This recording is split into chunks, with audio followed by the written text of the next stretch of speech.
welcome to another edition of the morning show right here on the brand new Main Street TV. We hope that you survived your St. Patrick's Day, whether you stayed home, maybe fixed yourself some corned beef and cabbage, or went out and partook in a little bit of, shall we say, green beer or whatever for that matter. Hope you had a good time and were safe doing so. All right, well, Jennifer here to do the morning show. But before we get to that, we, of course, every day start out our show with our good friend Pete Wilson and the Morning News Update, which is brought to you by Nia Henry, agent for Appalachia Realty. And if you are looking to buy or sell, give Nia a call, 740-418-4135, and she will work hard for you. She promises. So, all right, Pete, are you hungover this morning? Absolutely not. I'm dedicated and committed. I knew I had to be up here at 9 o'clock and be able to talk at least a little bit. That's so good. And you don't have the $1,400 virus? I don't have the $1,400 virus. Well, because thank goodness. I don't have the $1,400 Oh. yet. We'll go down. We'll be calling the IRS as soon as we're done. You know, you have to watch out because as soon as that $1,400 hits your bank account, you miraculously get sick and can't work. Kind of like the day after the Super Bowl, right? Something like that, yeah. It is the most amazing thing to me, but I digress. I don't know if I'm getting sick, but boy, my pocket's getting hot. Woo. Burning a hole in it, baby. Yeah, James is, I mean, at least James got his $1,400 and showed up for work. That's fantastic. Okay, all right. Dedication with a That's capital right. D. $1,400. I'm sick. Okay. Go ahead. It does happen. All right. Well, I tell you what, we'll start off with some very good news. Once again, Yay! it is. We a love good continuing news. positive trend on the COVID-19. We've got new reports from both the Jackson County Health Department and the Vinton County Health Department, and they continue to dwindle the COVID-19 cases in both places. Still here, but much, much less than what they were a month ago if you put it in the perspective of several weeks.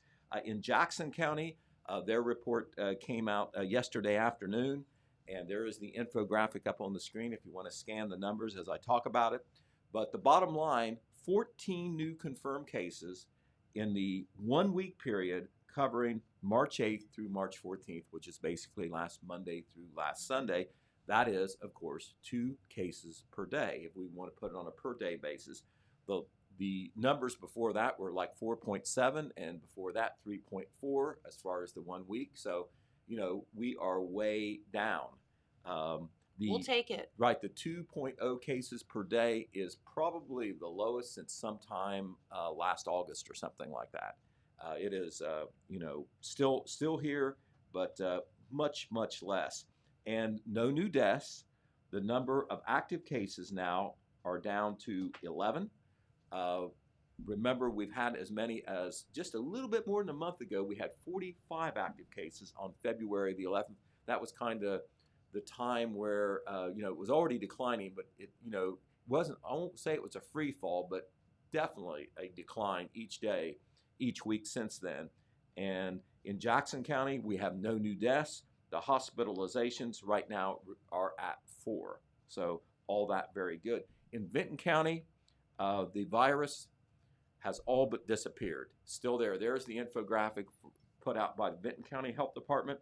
And in Vinton County, as of Wednesday, the department had reported only 5 cases all month. And here we are sitting on March the 18th, so more than halfway through the month. Also, the number of active cases, you know how many, Jennifer? 1. Wow. 1 active case you go, Vinton County. In Vinton County. Nobody That's in the awesome. hospital in Vinton County. There's been 1 death that was within the last couple weeks in Vinton County. That was number 16 total. But there's only been like 1 death in February and now 1 death so far in March. In Jackson County, by the way, we said no new deaths. There's a total of 57 in Jackson County. But of course, this goes all the way back to when the first cases were reported. In Jackson County, it was April the 7th. In Vinton County, they had 2 cases that were reported on April the 25th. So once again, very, very good news. We do want to let the folks in Jackson County know that there is a big immunization clinic, COVID-19 vaccination clinic going on later today at the First Church of the Nazarene. And this involves that large group we talked about yesterday that are a part of the two new phases that are now eligible for the vaccination in the state of Ohio. But from 2 to 7 p.m. today will be one of those vaccination clinics, and then there'll be another one for the same group on Saturday from 10 a.m. to 2. This is at the First Church of the Nazarene, 251 Powell Drive. If you don't know where that is, a lot of people who haven't been there ask that question. If you're in Jackson and you're on East Main Street and you hit that intersection where Huron Street is one way, Carr Street's the other, take a turn on Carr Street, go about a quarter of a mile, and on the right, that's Powell Drive. You go up Powell Drive, and there's two apartment complexes, and at the very end of Powell Drive, you dead end into the church and the parking lot there. Can't miss it. So that is where you go. But the two groups that are eligible to get the vaccination today and Thursday, or rather, I'm sorry, today and Saturday, individuals ages 40 and older are eligible to receive the Moderna vaccine at these two clinics, as are individuals who have these certain medical conditions that are in this new phase eligible for the vaccination. Those medical conditions are, and this will catch a lot of people, cancer, chronic kidney disease, chronic obstructive pulmonary disease, which is COPD, heart disease, obesity, and type 2 diabetes. Those are very common illnesses and conditions, and so you got a lot of people 40 and older as well. Also, anyone who is in a prior target group, in other words, older folks than 50 and up, and other people who have been in other categories where they were previously eligible for the vaccine, you can also go to these two vaccination clinics this afternoon into the evening from 2 to 7 p.m. at the Nazarene Church, and then again on 10 to 2 on Saturday. Also, anybody who had gotten the first dose of the Moderna vaccine and are waiting to get the second, you can also go. So all this happening at the Nazarene Church later today and then on Saturday. So a little bit of confusion for me, Pete, because I know the governor, as I fall into that 40-something category, I know that he announced starting tomorrow that people 40 and older could get that vaccine, but we would be included in that clinic a day early today as well. Is that what they're saying? Yes, that is correct. Okay, so I could actually go today and yes, you could be okay. You could go today if you really are 40 or older. I don't believe it. Pete, you're my best friend. I thought you had to wait for that 16 and over category. Oh, you guys, go on. No. Okay. Well, we should do a survey out there on the TV audience on what they think. I don't want to know what they think. All right, but okay, I just wanted to clear that up because I was that's right. No, you are eligible, and also all those folks who were in the previous groups. Okay, also on March the 29th, this is on down the line, but be ready for this. Eligibility will be expanded to all Ohioans who are 16 and older, starting on March the 29th. So we're talking about most of the population will be eligible for a vaccine, because the way it seems to be unfolding, if somehow you did not get the vaccine, didn't get the word, decided to delay getting it, and you've changed your mind, you can usually hop into these new phases when they start. So once again, we want to emphasize that if you're in the ages 40 and older category, if you have any of those medical conditions we talked about, vaccination clinics 2 to 7 today at the Jackson First Church of the Nazarene, given by the Jackson County Health Department, and then again on Saturday, 10 a.m. to 2 p.m. And if you want to double check the facts and the times, we have that information on the Telegram website and also on Facebook. All right, and we do also want to remind you that the rapid COVID-19 test kits are available locally, 7 different places in Jackson County. In Jackson, Adena Health Center and the Jackson City Public Library. In Wellston, Fruth Pharmacy, the Community Action Office on New York Avenue, and Grace Clinic of Jackson County on Ohio Avenue. In Oak Hill at the Oak Hill Public Library and the CVS Pharmacy. Basically, the rapid COVID-19 test kits, they're free. They give you a chance to, do one of those rapid tests so you don't have to do a lot of waiting. You have to call one of those locations in the county that I just listed and set up that you can get a kit and then you go online. You'll get instructions on how to do that to actually take the test and get the results. Okay, on the bad news side, in Oak Hill late yesterday afternoon, or just outside Oak Hill exactly, there was a devastating fire at a residence. It happened at 47 Harrison Betts Road. That is the Tyler Hensley family. This is the damage that was done at the Tyler Hensley home. As you can see, this is the back part of the double-wide home, and it was, as you can see, pretty much destroyed. The entire structure gutted. The Madison Jefferson Fire Department counted it as a total loss. This second photo that you now see on the screen is an outbuilding that was right next to the double-wide home, and you see that it was completely leveled. Also, there was a little bit of a fire on the grounds there, covered about 1/10 of an acre. The Madison Jefferson Fire Department was there, along with the South Webster Fire Department and the Hamilton Township Fire Department.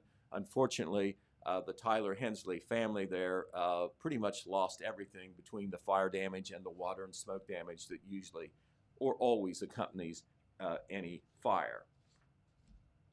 Okay, at the Jackson City Board of Education meeting on Tuesday evening, Jackson High School Principal Thad Haynes, there he is speaking at the school board meeting. Our Phil Buffington was there to report. We'll have a detailed report in the paper on Saturday. He addressed, of course, topics that all the high schools are in our local area and across the state are addressing: prom and graduation and other events, end of year school events, on how they're going to be done, if they're going to be done, etc. Here is the latest. It's still a fluid situation that could change, but you need to start planning and make a commitment if you're going to at least try to do something. Here's what Principal Haynes reported. He said that the date of May 15th is being considered for the Jackson High School junior-senior prom.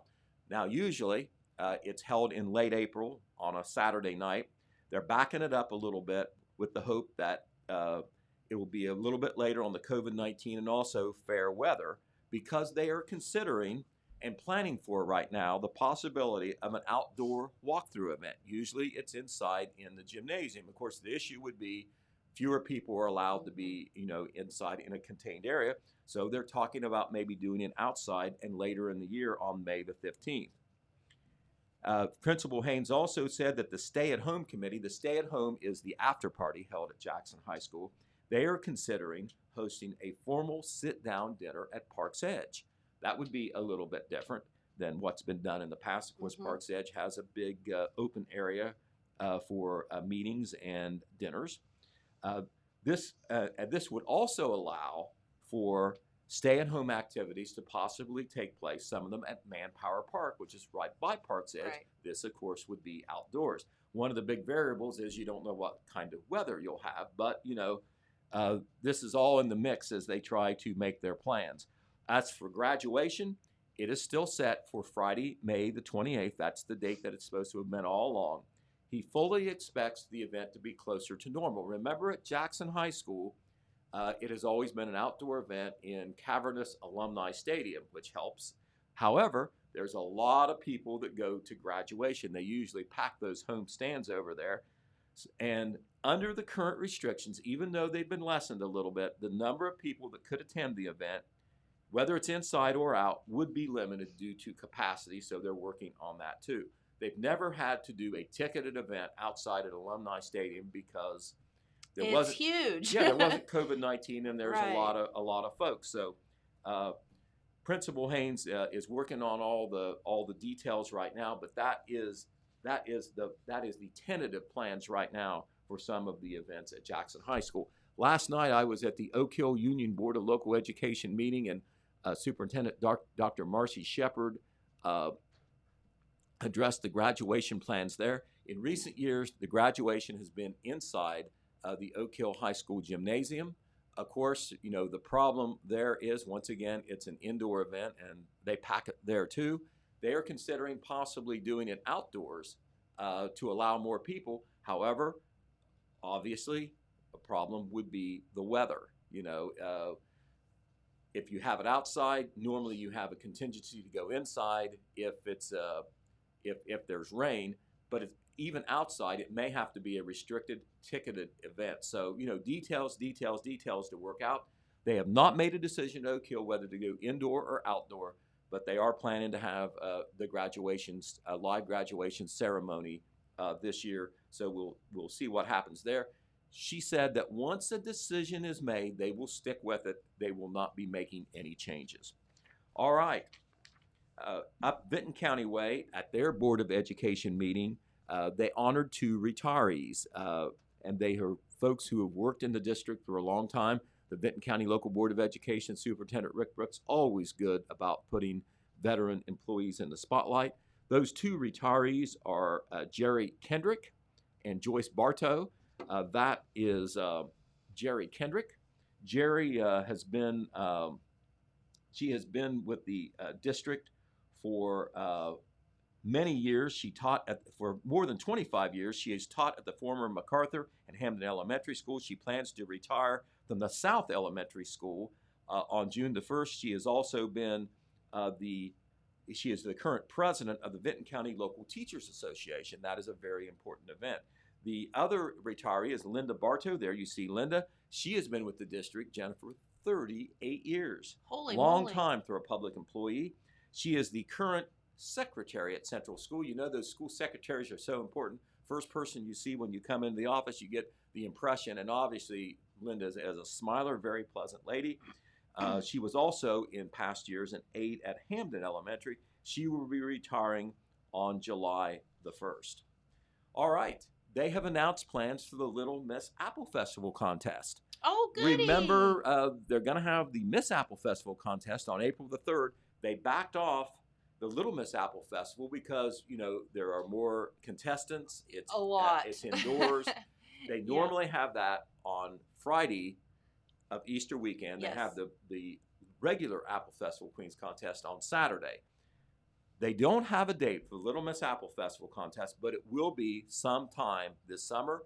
Look for announcements in the local media and on the Jaffe Facebook page, but they will definitely be doing the Little Miss Apple Festival contest later, and they'll be announcing all the entry information, how you do that. Jennifer, I've covered that event many times throughout the years. They've been in the 80s before on the number of 90s. little girls. I've seen 90s. You've seen 90s, okay. Yes. So there's much more participation. Yes. So you wonder, why are they doing the Miss Apple Festival contest, but not the Little Miss? It's the number of contestants. It's the number of mom, grandmas, uncles, and aunts, and all ever Get that 90 want to little attend girls, that event. That's a lot of people. Yeah, for sure. And okay, this is the age-old question. Dad and I never did come up with a solution to it. So you have the Little Miss Apple Festival Queen. What do you call the queen? Because if you say you have Little Miss, and if you say Big Queen, that seems offensive. Well, I've said that before, and then wanted to stick a sock in my mouth. We never have come up with a solution to it. I guess you just got to say the Apple Festival Queen and the Little Miss Apple Festival Queen. But it's like you almost need to Because sometimes you might want to say older, and then you're thinking, you see the queen there with gray hair and wrinkles. And everything. It's like everything you say is wrong. Right. But I know Big Queen does not come across the right way. But it's like I've said it so many times, and it just comes out. I'm like, I'm so sorry. That sounds so bad. Okay. Well, speaking of events, the Jackson Area YMCA has announced a date for Hug Your Heart Day. Remember, that is the big event held at the Y every year, where it is just a great event for the senior citizens. It's free. Any senior citizen can come.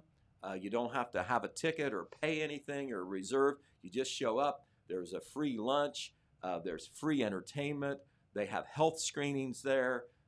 They have information that is pertinent to senior citizens. It's just a great event all the way around.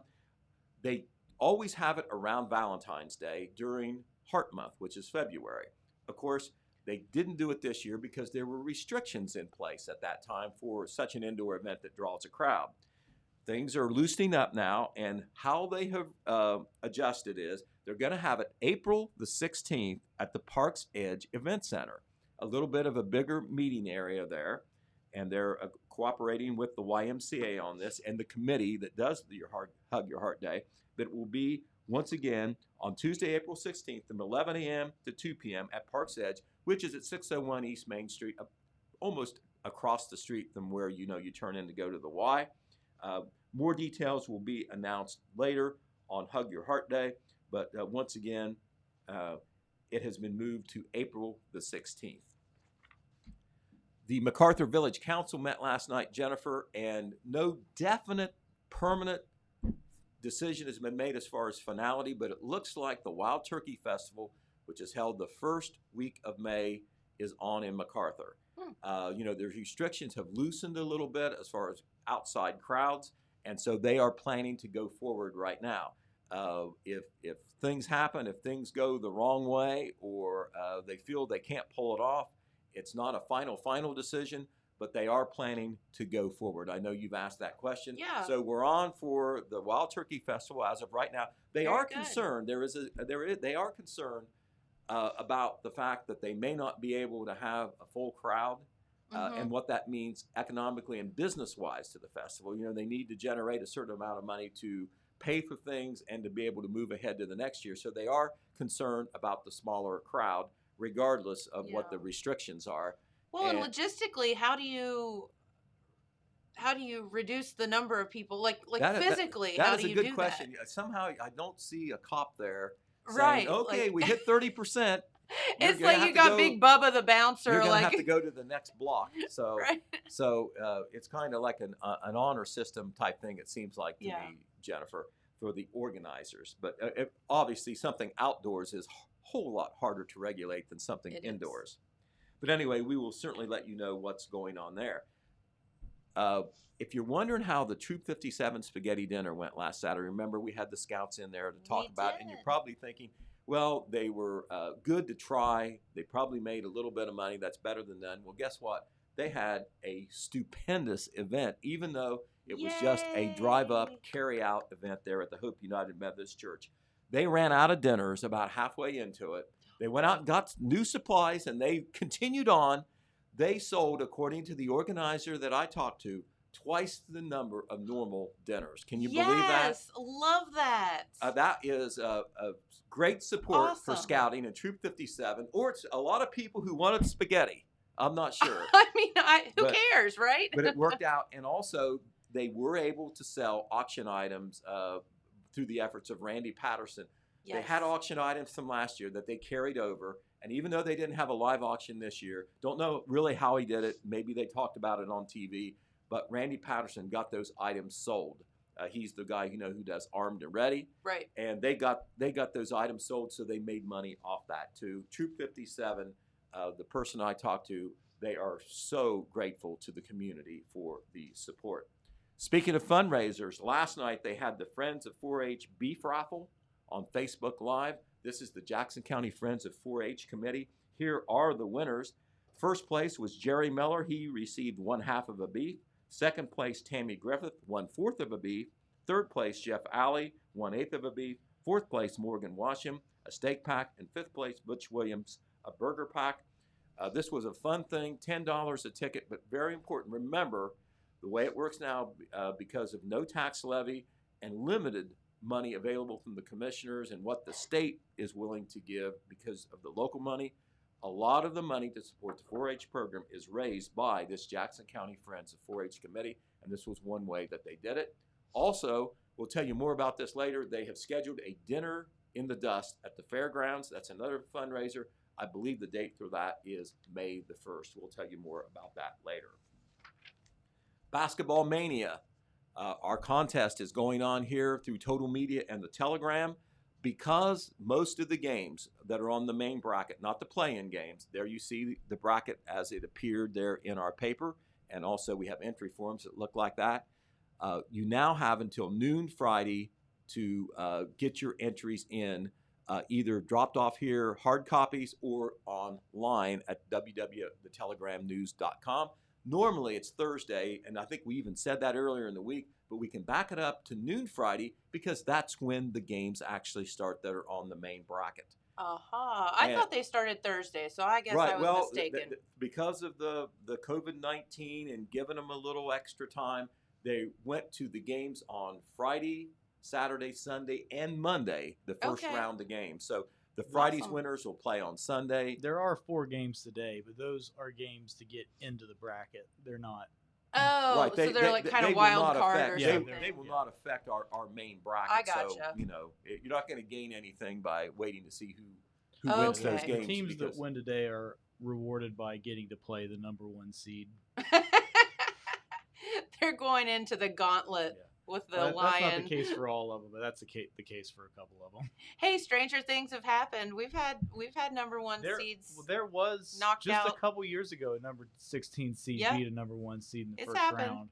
I mean, I think it's only happened once, but it did happen just a couple years ago. I remember. Yeah. I don't remember who it was, but I don't remember who it. it was either. But yeah, Yeah. you're right. It did happen relatively recently. Yep. But you can find those hard copy forms in the print edition of the Telegram, of course, that was out yesterday. There it is, Jennifer, right on cue. There's the page. It's what we call a double truck there in Section B. Very easy to fill out. You can see all those great sponsors that allowed us to be able to do the Basketball Mania contest. And a lot of people just have fun with this. It's almost kind of like the Super Bowl as far as the attention that it gets. Sure. People who don't watch a basketball game all year get interested in this somehow. And so we want to thank all of our sponsors there for making the Basketball Mania possible. And they are the ones, along with us facilitating it, that allow you to have the chance to win $300 if you're first place, $200 if you're second place, $100 if you're third place, a total of $600 in prize winnings. We'll split it up if there are ties. All right, And so you can drop those entries off by noon Yes. Friday, not 12:01, noon Friday, right here at 295 East Main Street, the radio building, the Total Media building, where the Telegram is, all that stuff. And remember, you can drop them in the mail, but they have to be postmarked before no later than tomorrow, because because our games are on. Our games start at noon on Friday, and of course, you can go online and do it that way as well. So That's there you right. are. And what's your scientific method, Pete, for picking your bracket? I mean, mine is who has the prettiest outfits. Okay, well, I try to be pretty logical on it because I like to win whatever I do, and so the hardest thing I had to do was pick Michigan to make it all the way to the final. Oh man! Right, so I don't have Ohio State in the final, but I think they'll get close too. Ohio State, I will say this, and their coach, they are overachievers. They don't have a real big guy, but somehow most of the time they make it happen. They find a way to win, and Yep. they did beat Michigan. They did beat in Michigan in the tournament. once. Can you believe? I'm going to get myself in trouble. Can you believe the number of Blue and Maize fans that are around here, in spite of what has happened in the last 10 or 15 years? We have a ton. That is for sure. We won't hold that against them, though. No. Well, I tell you what. I count very highly loyalty. So That's right. And so one of my neighbors, so it just goes on and on and on, Jonathan. But he is from Michigan, so Well, I that's give different. him that. That's different. Yeah. That's He's different. from Michigan. And you know, also when things aren't going well, if you don't jump ship, I respect that as well. 100%. So we're not exactly sure if there's been any jumping ship at the University of Kentucky this year, but would you ever think that there's a year that they're not going to be in the tournament? Not in 100 years now. Right. I think Well, Duke's not in that's the 11th tournament either commandment. this The UK is in there. Wait, Duke isn't either? No, I mean Duke's issues are partially related to COVID too, but they had a down season. Huh. They came on strong at the end of the year, but then they had to drop out of the conference tournament because of COVID. Oh. And ultimately that meant that they didn't have a chance to make it into the big tournament. Oh, it's all a great big mess. So. Yeah. Well, it's amazing that they've, had as few issues with it as they have. Hey, at least we get a tournament, right, this year? But, yeah, but they're also, I mean, this Take whole it. tournament's being played in a bubble. I mean, they're moving all 64 of these. How would you like all to these deal teams with all into of that. these boys all stuck Well, together? it's amazing the stuff they're doing. They've got like trackers that they're like wearing on them. That's like, if they, so if somebody tests positive, they can go into the data on those little trackers and see who they were with. So they know like who else they have to quarantine. That's like 1984 stuff. It's right crazy. there. Yeah, we hope that doesn't happen in the tournament. Hopefully, all the declining cases and whatever, that's not going to become an issue right in the middle of the tournament. But it certainly could. If a lot of players happen to be exposed to a positive case, Or they get that $1,400 virus. and as a graduate of of Ohio University. I'm not going to let that go. they're not getting I'm sorry. paid for this No, either. I have to add this in. As a graduate of Ohio University, there is a team closer to us than Ohio State University that is in the tournament. The You are MAC correct. champions, the Bobcats. So Ohio University. I think Ohio has a chance to beat Virginia, and I think if they win that first game, they've got a chance to win that second game too. well, they played very well towards the end of the season. It was kind of disguised. They've got talent, but they did miss a lot of games because of the COVID-19, and they came on strong and really were very impressive in the tournament. And that would be considered an upset if they beat the University of Virginia, who I believe was the 1 seed last year. So we'll see what happens. That's correct. All right, Pete, thanks. Of course, Pete's Morning News Update, always brought to you by Nia Henry, agent for Appalachia Realty. If you're looking to buy or sell, give Nia a call, 740-418-4135, and she'll be out working for you. James, can I take the 5th on the weather forecast? I think we're contractually obligated to at least mention it. I don't want to. Well, we have to at least tell people about the Telegram Spring subscription Okay, special. I'm very happy to talk about the Telegram Spring special. I do not want to talk about overnight tonight. So this is one of the most bizarre weather forecasts that we've had in quite some time. So we'll get to that in just a minute. But don't forget the Telegram Spring subscription special, where you can get $10 off a year subscription, and that gives you the print and digital subscription to the Telegram for only $45 for the year. That's less than $4 per month. $3.75 a month. $3.75 per month. That is insane. Now, this is only for Jackson-Vinton County, so if you're listening outside, you can still subscribe, but it's going to cost you a little bit more just because of mailing and all of that stuff. But you can get this new Telegram Spring subscription special only through the 31st of this month by calling right here to the radio building, 740-286-3023. And that is how you get that subscription special. All right, the weather forecast. And I even double checked this because I thought that it was messed up. And it is not. So mostly cloudy today, as you know, if you've looked out the window, the weather window that is. Showers today, highs around 68 degrees. So doesn't sound too bad, does it? And then tonight, so we have almost 70 degrees today. Tonight, cloudy with rain and snow. So 70 degrees today, rain and snow overnight tonight.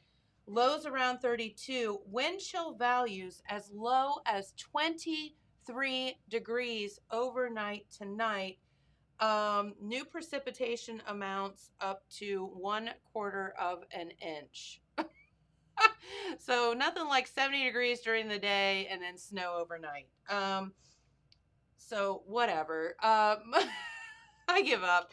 Mostly sunny tomorrow on Friday, which is great. You get that sunshine, but highs only around 50. So just look outside. I don't know what to tell you. It's such a mess. Yeah.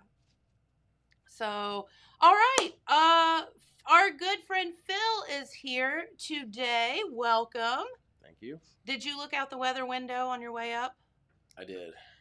Is it still raining? Yeah, it's Okay. pretty dreary out there right now. Yeah. Well, we'll take the 70 degrees and whatever and leave the snow if we can. But so what is going on in your world, Phil? It's good to see you. Good to see you guys.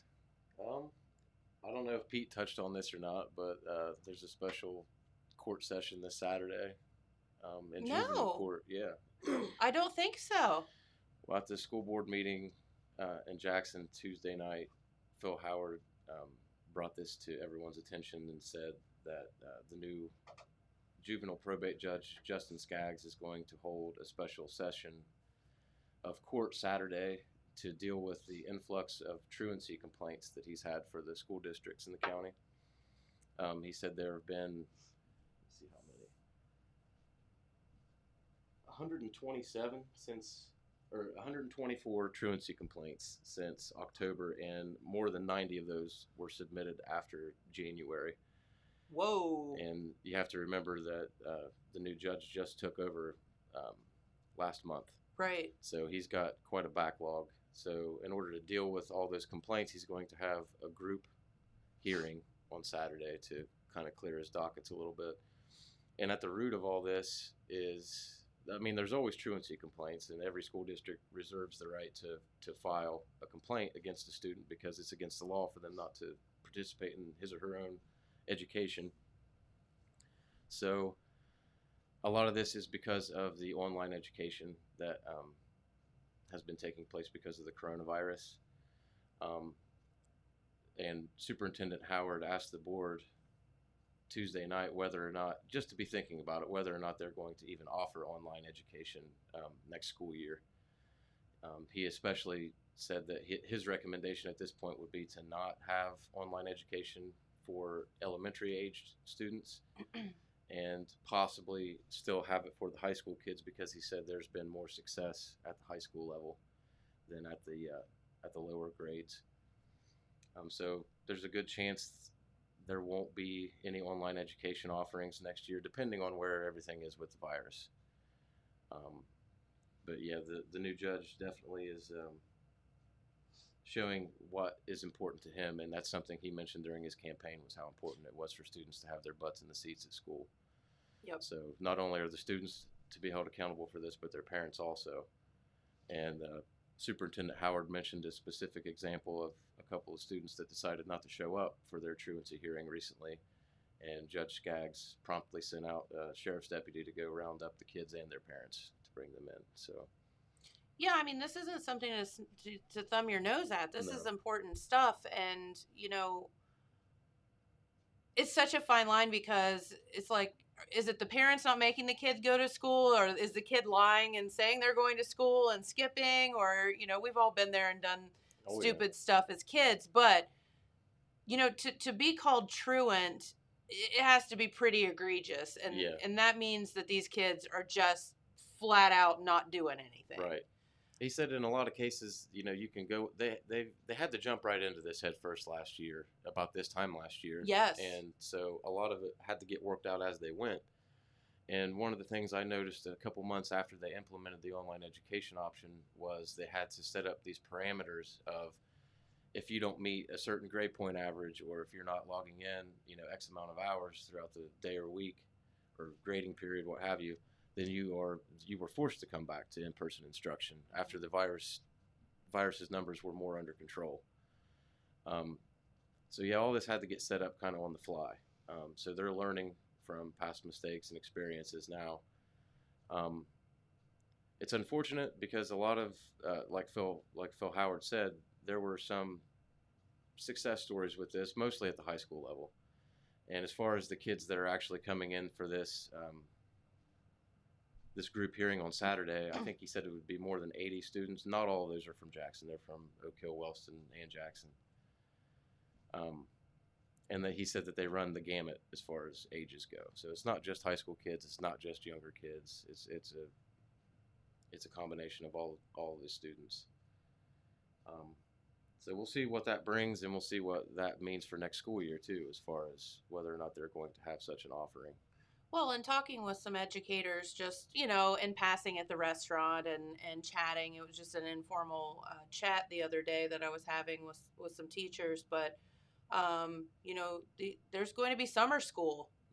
There's going to be, if you didn't, you're not getting away with not going to school. It's Right. not happening. So if you didn't do it throughout the year, you're going to be doing it in the summer. And if you don't, then there's going to be some severe consequences, I would have to think. And not only for the child, but my guess is for the parents as well. And so it's a serious thing. Yes, it is.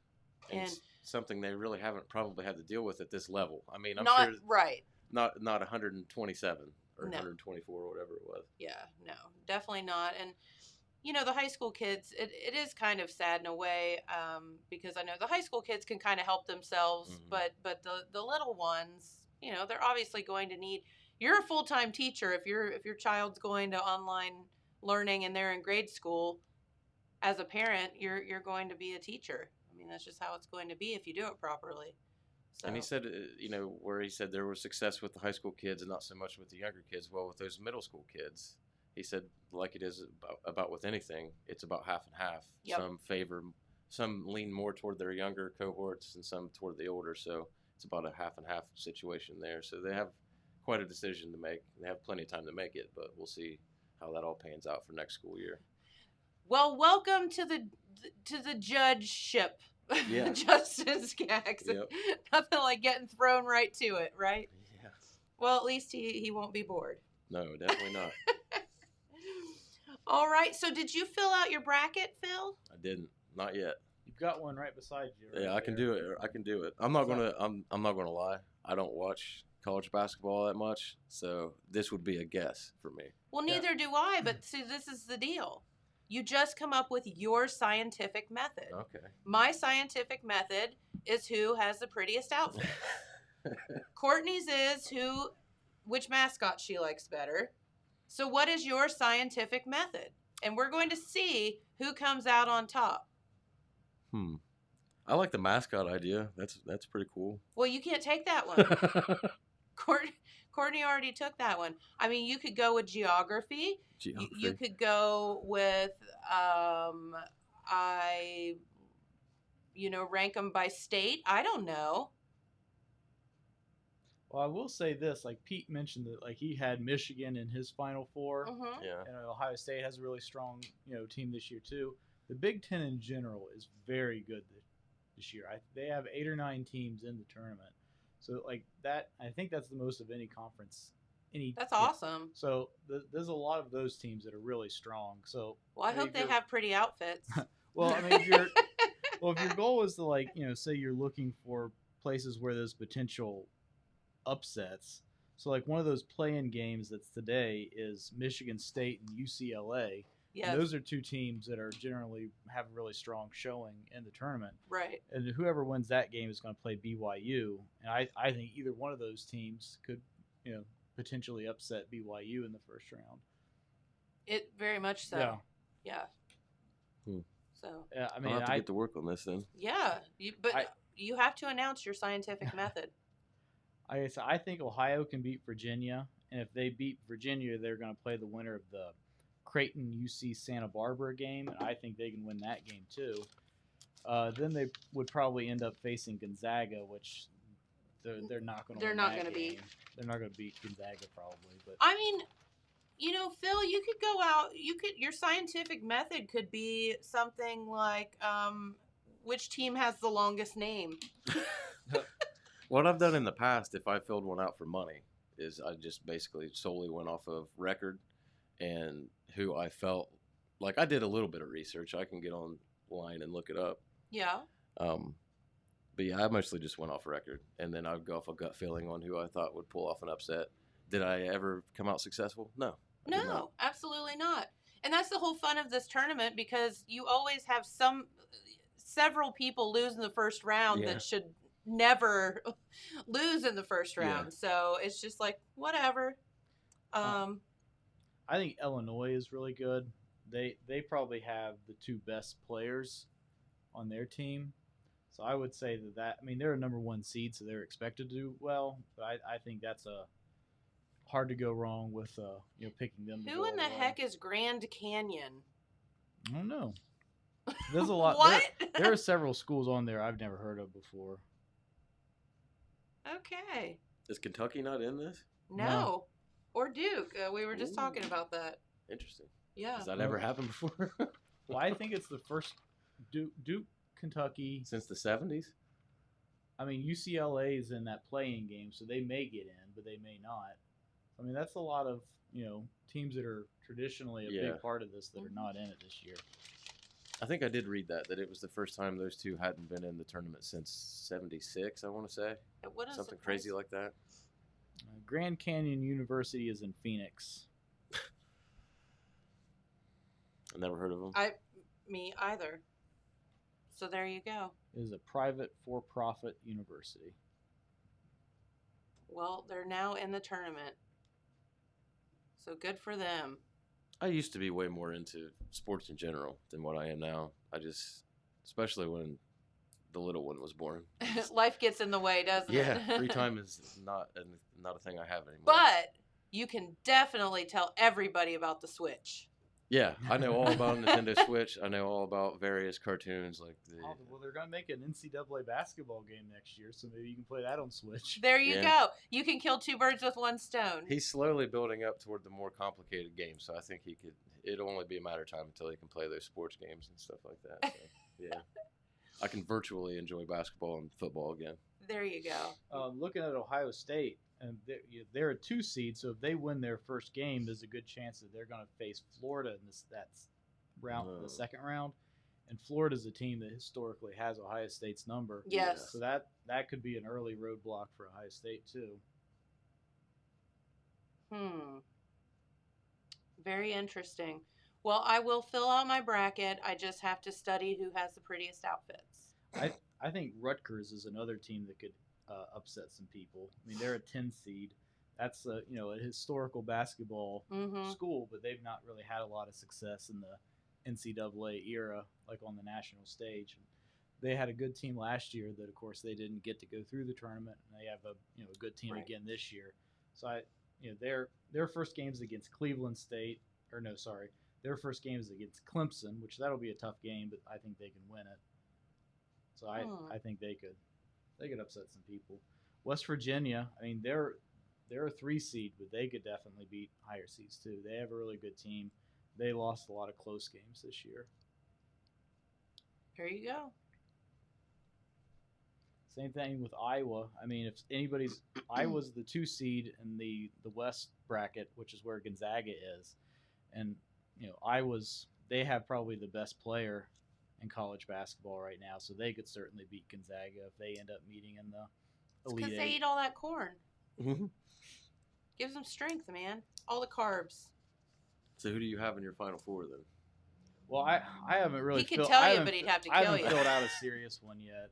I filled out one where I just picked the lower seeds for every game. Yeah. And I had Ohio winning against one of the schools I hadn't heard of before. So I haven't filled out one seriously yet. All right. Well, I will fill this out later, and then we can talk about how we do. Yeah, just kind of looking at it real quick, I would say my Final Four will be Iowa, Michigan, Baylor, and Illinois would probably be my Final Four. Don't you be copying over there. We're not eligible to win these cash prizes, man. That's I know. I mean, it doesn't mean we couldn't have our own pool. It's true. Yeah. If I win, I get free lunch at Arginetti's. What do I win then? That's not fair. Free lunch at my a house. 1 week subscription to the Telegram. I already have that. Oh, you guys. All right. Was there anything else going on newsworthy that we should know about? Not locally. I've printed off some oddities from the AP Newswire that you might think are interesting. Well, go for it. Okay. Let's see what I had here. They had a 15th century bowl that they sold for $35 at a yard sale in Connecticut that was then auctioned off for $722,000. Yes, I saw something about that. That is insane. It was from the Ming Dynasty era. How and it does was that made in China. happen? I have no idea. That's what they were talking about in the article. Their best guess was it was just passed down through the generations in one family, and they never knew how valuable it was. $722,000 bowl they had, and they sold it for $35. Yard sale. So Courtney and I were discussing this the other day, and it's like, if it's a family heirloom, do you sell it? I mean, does it mean something to you? Like if you get it and you know it's worth $750,000, do you sell it? Oh yeah. Absolutely. It's a bowl. Yeah, it's a Just sell it. I don't care if it was grandma's or not. I would feel very bad if I were the person that bought it for $35 Right. and then turned around and made that kind of a profit. I think I would probably throw him a bone, maybe. Nope. No. Apparently, well, I'm sure this guy didn't do that at all. I Tough watched titty. an interesting documentary recently that's kind of tangentially related to that. This is more about art auctions rather than like historical stuff like that. Yeah. But they said as much as like 70% of like high-end art auctions are actually forgeries. Mm. And it's because it doesn't benefit the auction houses in any way to like prove that these are forgeries, because if it's They a just get their forgery they commission can't, regardless. Yeah. right, if it's a forgery they can't can't auction sell it it. and they can't make any money off So of they it. live in blissful ignorance. Yeah, so they live basically. in ignorance of this. Yeah. And like there are, these artists that'll make, copies of, famous artists' paintings and things like that. And they will like give it to a friend, and then that friend will like sell it to somebody, and then that person will sell it to another person. So by that time it's like there's no direct link back to whoever the forger was. Awesome. And by the time it's like 3 or 4 people away, right. it's easy for that person to be convinced that it's worth $30,000 in auction. And the auction house isn't going to say anything about it, because if they say, "Oh no, that's a fake," they're losing out on that, sure, 15, the commission, 20% commission or whatever it is. Brilliant, I tell you. Well, there's obviously people out there with more money than sense, because I don't know why anyone would want to spend $700,000 on a bowl. On a bowl. So really, if it's fake, you earn that. Do you right? Do you make a salad in it? What do you do? Just probably put it in a curio cabinet somewhere and stare at it and pet it. I mean, what? Dust it off every once in a while. Yeah, dust it. Yeah, my luck, I'd like dust it and like crack it or something. Yeah, I'd drop it on my way out. Right. Yeah, drop it on your way out of the auction house. Yeah, and then they'd promptly shut the door and lock it. Oh God, can you even imagine? Oh my God. Well, I've got one for you. Speaking of news of the weird. So the California Theme Park Association has come out and decided they represent like Disneyland, Six Flags, Magic Mountain, Universal Studios, all of those, whatever. They are currently advising, because they haven't been open, right, because of the pandemic. Mm-hmm. So what are the things that people do at theme parks that would be kind of against, COVID regulations? Standing in a mile-long line for 8 hours. Yes. Yeah, this far apart. Yes. So they have come out and they have suggested that the theme parks who are allowed to reopen April 1st adjust the seat loading patterns on their rides to, are you ready for this? Mitigate screaming and shouting.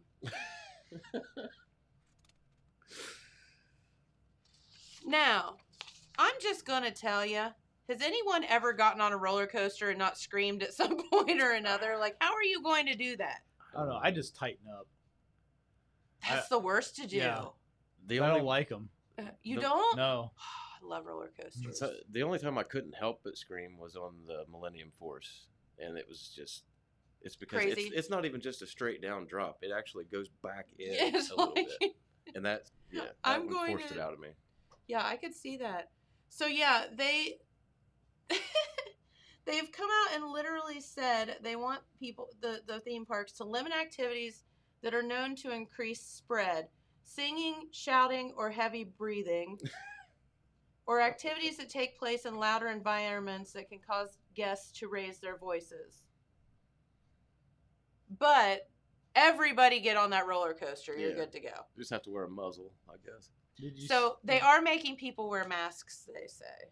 Did you see where Jim Justice wants Disneyland to come to West Virginia? What? And everything? Yeah, and everything. And everything.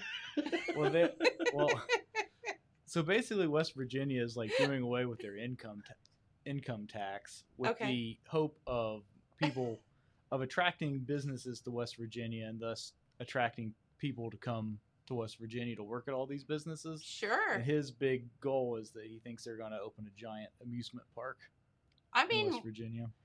It could be kind of cool. I mean, with all the mountains and everything, you could build like coasters throughout that and whatever and everything. And and I'll bet Jim Justice wouldn't care if people screamed or not. I bet not. I bet you're right.